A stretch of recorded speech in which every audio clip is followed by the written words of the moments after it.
주식 투자는 쌀 때 매수해서 비쌀 때 파는 것이다. 그게 다다. 라고 얘기한 주식 투자 책들이 정말 많은데요. 사실 그게 저도 진리라고 생각을 해요.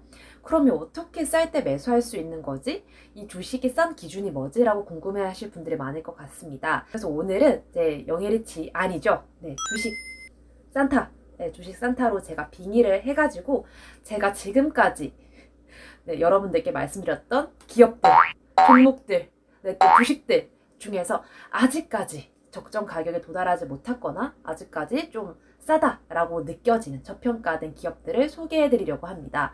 물론 제가 말씀드린 기업을 무조건 사라고 하는 매수 추천이 아닙니다. 이렇게 투자를 또 생각할 수도 있겠구나. 이런 관점으로도 볼 수 있겠구나. 라고 하나의 참고 지표로만 봐주셨으면 좋겠어요. 그래서 사실 주식 산타여가지고 산타 모자를 좀 챙겨오고 싶었는데 없더라고요. 네, 저는 저예산 촬영 목표로 하고 있기 때문에 그냥 집에 있는 루돌프를 썼습니다. 이해를 해주세요. 그래서 제가 말씀드렸던 기업들 중에서 아직 저평가된 기업들을 좀 소개해보고 덤으로 제가 아직 좀 저평가되어 있지만 돈을 좀 잘 벌고 있는 기업을 하나 발견했거든요. 이것도 좀 덤으로 말씀을 드릴게요. 그러니까 영상 끝까지 봐주세요. 네, 첫 번째 기업은 바로 효성 TLC입니다. 제가 한 2번 정도 말씀해 드렸는데요. 그린 뉴딜 때 8월 중순쯤에 한번 말씀드리고, 그리고 코로나 이후 투자 상황 때도 친환경 관련 파트 얘기하면서 이 효성 TNC에서 플라스틱으로 섬유 뽑아낸다 하면서 언급을 좀 했던 그런 기업이에요. 보시면 엄청 올랐어요. 지금 거의 뭐 한 10만 원짜리가 거의 8만 원, 19만 원, 2배가 올랐는데 아직까지 갈 자리가 남았다고? 예. 그렇게 생각하는 이유가 얘네가 사실 석유화학 기업인데 그중에서 섬유, 스판덱스의 세계 1위 기업이에요. 생산량도 엄청 많기도 하고 스판덱스 재고량을 보면은 점점 줄어들고 있죠. 이게 점점 소비를 많이 하고 있다라는 뜻이기 때문에 이 중국에서 소비를 많이 한다는 것은 효성 TLC가 그만큼 벌어들일 이득이 높아진다라는 걸 예측을 할 수가 있게 되는 거겠죠. 돈을 많이 벌었어요. 지금 영업이익이 2020년 2,100억 정도 벌었는데요. 제가 저번에 적정주가를 말씀할 때 어떻게 말씀드렸냐면 여기서 곱하기 10을 해라. 곱하기 10을 하는 게 예상 시총이다 라고 보고 있다 라고 말씀드렸잖아요. 그러면 2조 1,000억 정도 되는데 보시면 아직 시가총액이 7천억밖에 안 돼요. 이 28만 원짜리인데 시가총액이 7천억이라는 건 아직 발행 주식수가 많이 풀리지 않았다는 그런 뜻이겠죠.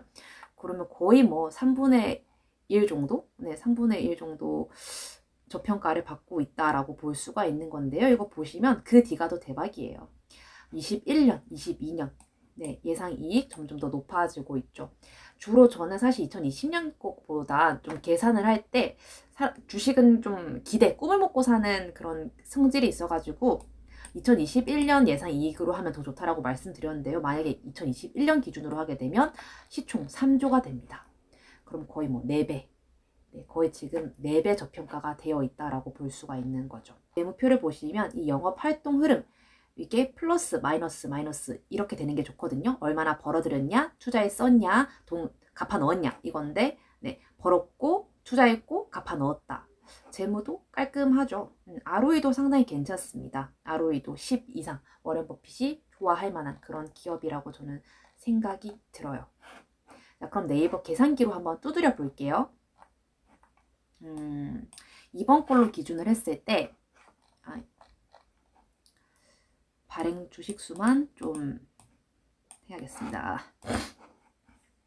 아까 2100 1, 2, 3, 4 나누기 이게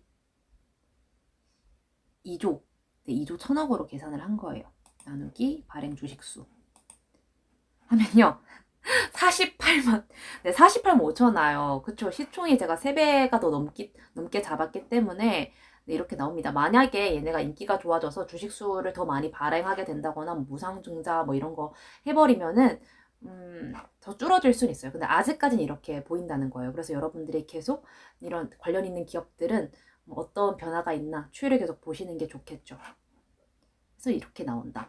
그리고 제가 사경이님 것도 어떻게 하는지 말씀을 드렸잖아요. 사경이님 걸로 계산을 해봤을 때도 꽤 괜찮은 그런 적정 주가가 나왔어요. 네, 사경이님의 방식으로 계산을 해도 37만 원 선. 제가 조금 더 공격적으로 하고 하경이님은 핵 보수적으로 함에도 불구하고 37만 원이 나오는 걸 보면은 효성 TLC는 아직까지 자기 영업이익만큼 그만큼 주가가 따라가지 못하고 있다라고 보고 있습니다. 네, 다음 기업은 저희가 또 말씀을 드렸던 기업입니다. 어떤 거냐? 현대 글로비스입니다.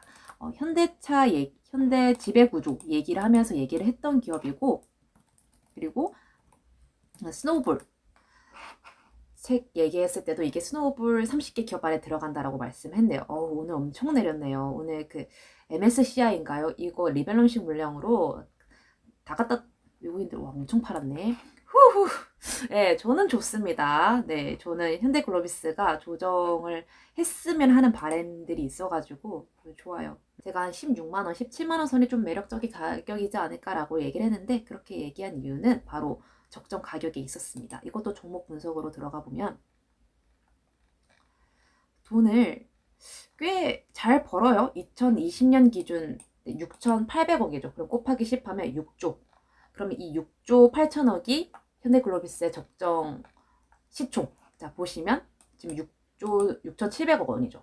거의 동일하다고 볼 수 있죠. 그래서 17만 초반대가 현대글로비스의 적정 가격이지 않나. 근데 일반적으로 적정 가격에서 딱 맞고 떨어지기보단 조금 더 오르고 한 10%에서 20% 정도는 뭐 오르고 내리는 그런 현상이기 때문에 특히 얘 같은 경우는 이제는 가치주라기보단 성장 업종에 들어갔거든요. 수소 테마를 탔기 때문에 네, 성장주런 테크를 탔기 때문에 조금 더 기대를 받을 수 있지 않나라고도 보고 있고요. 회장님이 들고 있잖아요. 23%를 들고 있어. 주식수가 발행 주식수가 많지도 않아요. 딱 끊어지는 거 보세요. 뭐야 이거. 이 중에서 23%를 정혜섭 회장님이 들고 있기 때문에 잘 안 움직입니다. 좀 내려가도 다시 올릴 확률이 커요. 그럼 이것도 제가 적정 주가를 한번 구해보도록 하겠습니다. 얘는 제가 성장주 느낌이 나기 때문에 2021년 기준 8,600억. 8,600억을 벌까? 네, 모르겠지만 일단 8,600억에 네, 10배 하고 하나, 둘, 셋, 넷. 이게 8조 6천억입니다. 나누기 발행 주식수. 발행 주식수. 여기서 원래 자기 주식도 빼야 되는데 귀찮아서 그냥 할게요. 하면은 24만 1,840원 딱 떨어지죠. 24만 원까지는 노려도 되지 않나. 내년까지 이 정도 이렇게 영업이익이 달성이 된다면 이렇게 저는 보고 있는 거고요. 다음 기업은 얘도 대박입니다. 현대차증권. 이건 제가 배당주 특집할 때 했었죠. 배당주 특집이 아주 인기가 많은데 요새 더 인기가 많았으면 좋겠습니다.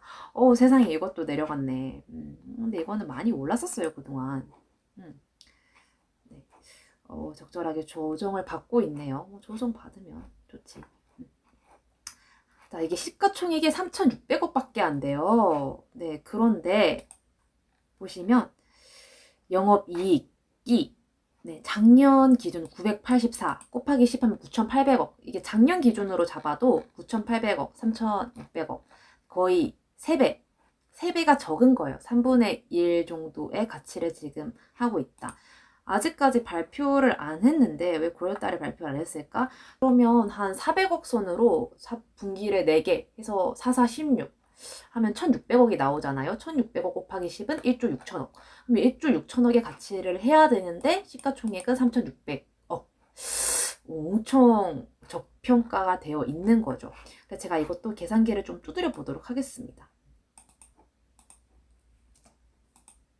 그러면 47,700원.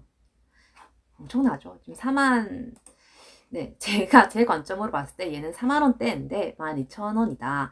라고 볼 수가 있을 것 같아요. 실적에 비해서 조금 주가가 높지 않다라고 볼 수가 있는 겁니다. 사실 우리나라 같은 경우는 뭐 실적에 상관없이 막 오르는 그런 주식들이 많은데 특히 외국인들 같은 경우는 실적을 굉장히 중요시 하거든요. 외국인들이 말하는 그 어닝 서프라이즈, 그 어닝, 걔네는 실적 장세를 좀 많이 펼치기 때문에 외국인들이 이런 주식을 좋아할 수가 있는 거죠. 아직은 그렇게 크게 관심을 못 받았지만 네, 아직은 뭐 외국인들이 그렇게 많이 들어온 것도 아니네요. 그래서 만약에 외국인들의 관심을 받는다면 얘도 제 가치를 좀 찾아가지 않을까 하는 기대를 하고 있습니다. 근데 약간 좀 애매한 부분이 있어요. 애매한 부분이 이게 플러스가 돼야 되는데 마이너스가 되어 있네요.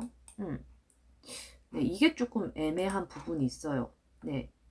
투자 안 했고 돈은 갚았고 돈은 못 벌었고 뭐지?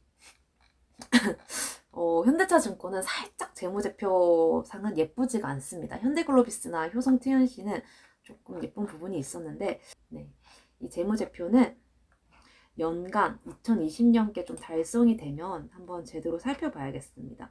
근데 여기 봤을 때는 아직 돈을 많이 못 벌었는데 뭘로 돈을 번 거야 도대체? 그래서 살짝 재무가 좀 의심스러운 부분이 있어서 현대차증권은 네, 이 부분은 좀 리스크다. 근데 이제 주가적인 측면만 봤을 때는 아직 좀 저가 자리다라고 볼 수 있어요. 네, 다음 볼 친구는 바로 CJ 제일제당입니다. 우리 식품기업 제 1등 식품기업 1등 좋아합니다. 아까 효성 TNC도 1등 스판덱스 기업이고 CJ 제일제당도 1등 기업이고 일단 경제적인 혜자를 갖고 있잖아요. 경제적 우위를 갖고 있는 기업은 일단 워렌 버핏이 좋아하는 기업 운에 속하고 CJ 제일제당 같은 경우도 제가 경제신문 거기서도 한번 말씀을 드렸었고 그리고 코로나 이후 투자 여기도 한번 2번 정도 말씀을 드렸습니다. 네, CJ 제당이 지금 뭐 한 35만 원, 36만 원에서 40만 원 안에서 약간 박스권에서 돌고 있는데 자, 뭐 있나 여기에? 네, 그렇다고 이걸 막 엄청 깨진 않아요. 어쨌든 간에 얘네 이익을 좀 보면은 저는 뭐 차트 투자보다는 이런 걸 더 좋아하기 때문에 영업이익이 연간 네 1조 3천억이에요. 1조 3천억 1조 3천억이면 제가 10배 하면은 13조 네, 예상 시총이 13조가 나와야 뭐 어느 정도 제 가치다라고 본 건데 지금 5조거든요. 이거 5조거든요. 아직 제 가치를 못 찾았다라고 저는 생각이 들어요. 네. 그래서 제 생각에는 더 높게 갈 수도 있을 것 같은데 외국인들이 네, 또 많이 들고 있어요. 네, 40만 원만 뚫으면 잘 가지 않을까 보고 있긴 하거든요. 일단 그래도 계산을 좀 해볼게요. 얘네가 진짜 돈 잘 버는데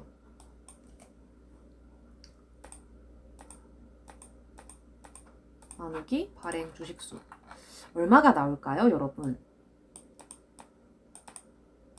엄청 높게 나오는 거 아니야? 그럴 수도 있어요. 아, 이건 좀 오바됐습니다. 네, 92만 원. 네, 제가 하면 92만 원이 나와요. 근데 사경이님이 하면은 44만 원 이렇게 나오거든요. 그래서 저도 40만 원 이상 가야 될 주식인데 좀 막혀 있다라는 느낌이 좀 받았고요. 재무표 살펴보시면 돈 벌고 투자하고 돈 갚고 돈 벌고 투자하고 돈 갚고 ROE를 좀 살펴보더라도 네 꾸준하게 6, 80 올랐다가 21 이때부터 또 성장을 하죠. 3? 3? 이때 뭐 비비고 뭐 안 팔렸나요? 아, 투자를 이때 엄청 했구나. 근데 이때 맞아요. 뭐 스마트팜 만든다더니 또 인도네시아에 공장 세운다더니 이때 투자를 많이 한 걸로 알고 있어요. 네, 요즘 로나 시대로 사실 이런 간편 조리식품이 많이 나가기도 했고 앞으로도 사람들이 많이 이용할 것 같거든요. 저도 없으면 못 살아요. 네, 그래서 저도 보면 항상 집에 이걸 쟁여놓거든요. 햇반. 그다음에 이거 한 끼 식사 컵밥. 이거 진짜 맛있거든요. 프로 자취러들에게 추천을 합니다. 나의 식사를 책임져주는 CJ 제당을 오늘 많이 내렸네. 오늘 뭐 난리 났네 오늘. 외국인이 다 집어 던졌네요. 저는 아직까지 조정으로 보고 있지만 그리고 제가 덤으로 약간 눈여겨보고 있는 기업이었는데 여전히 저평가되어 있는 것 같다라는 기업 하나 더 덤으로 설명해 드린다고 했잖아요. 그거를 좀 알아보도록 할게요. 그 전에 좀 벗을게요. 이 루돌프는 뿔을 어떻게 달고 있는 거죠? 네, 머리가 아픕니다. 자, 그 기업은 바로 심텍이라는 기업입니다. 심텍. 들어보셨을까 모르겠어요. PCB라고 하는 인쇄 회로 기판을 만드는 기업이고요. 사실 이것도 약간 옛날 기술이라고 볼 수가 있는데 요새 반도체 패키징 PCB라는 게 나와가지고 여러 가지 모바일 기기에 다 쓸 수 있다고 해요. 그래서 그런 매출이 확장될 수 있는 기회를 좀 얻게 된 거죠. 그래서 보시면 얘도 오늘 많이 내렸네. 19,900원인데 시가총액이 6,300억 원이에요. 코스닥 기업치고는 그렇게 낮은 시총은 아닌데요. 그래도 이게 대박입니다. 보시면 네, 작년에 좀 죽 썼어요. 작년에 좀 죽 썼는데 이번 연도부터 대박이에요. 지금 900억, 네, 1000억, 1300억 이렇게 매출이 확대가 시작이 됐습니다. 공급사도 뭐 삼성, SK 하이닉스, 에지 디스플레이 이런 네, 주요 거의 반도체 대장들하고 고객을 맺고 있기 때문에 매출이 점점 늘어나고 있는 것 같습니다. 그러면 제가 예상치로 한번 볼까요? 한 이년에 1,100억이니까 1,000억으로 잡을게요. 1,000억으로 잡으면 1조 31,393억이 나옵니다. 31,900. 네, 그래서 얘는 적어도 3만 원, 네, 뭐 2만 원 후반대가 이렇게 나와야 되는데, 네, 나와야 되는데 아직까지는 저평가가 좀 되어 있는 상태다라고 볼 수 있을 것 같아요. 그리고 이런 PCB, 특히 반도체 패키징 부분의 PCB의 수요량은 점점 늘어날 거기 때문에 이익이 성장될 거고 이 이익의 성장을 사람들이 알아채고 이 기업 괜찮네? 기대 심리만 붙는다면은 좋지 않을까라고 제가 좀 눈여겨보고 있던 기업이었습니다. 재무 상태도 괜찮았어요. 돈 벌고 투자하고 돈 갚고 네, 좀 힘들 때는 안 갚고 네, 이번 연도에는 돈 벌고 투자하고 돈 갚고 네, 이런 식으로 재무도 깔끔하게 가려고 하는 모습을 보여서 좋았습니다. 이렇게 네, 저평가된 기업들을 한번 알아보았는데요. 가치 투자에서 말하길 결국엔 그 주가는 그 기업이 내재된 가치에 수렴할 수밖에 없다라고 보고 있어요. 저도 그렇게 보고 있긴 하거든요.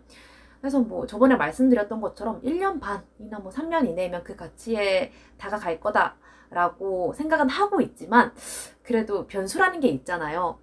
정말 내가 몰랐던 악재, 리스크로 인해서 그게 안 도달할 수도 있어요. 그러니까 이런 항상 위험성은 늘 생각해 두시고 이 적정 주가는 늘 바뀌어요. 발행 주식수가 바뀌거나 예상보다 영업이익치가 뭐 상회하거나 혹은 낮아지거나 이걸 따라 바뀌기 때문에 늘 내가 관심 있는 기업은 살펴보시고 기업 보고서도 한 번 더 읽어보시고 재무제표도 어렵지 않잖아요. 여러분. 한 번 더 살펴보시면서 계속 적정 주가보다 아래에서 사는 그런 연습을 하시면 좋지 않을까 싶습니다. 저도요. 말하면서 저도 계속 다짐을 합니다. 제발 쌀 때 사자 용은아. 오늘 영상이 여러분들에게 미리 메리 크리스마스 선물이 됐으면 좋겠고 선물은 주고받아야죠. 저는 여러분의 구독과 좋아요면 충분합니다. 가끔 보면은 영상 업로드하고 영상 보지도 않고 좋아요 누르시는 분들이 있더라고요. 감사합니다. 네, 진짜 감사하고요. 내 댓글 써주시는 분들도 복 받으실 거예요. 추운 겨울 감기 조심하시기 바랍니다. 그럼 다음 시간에 만나요. 안녕.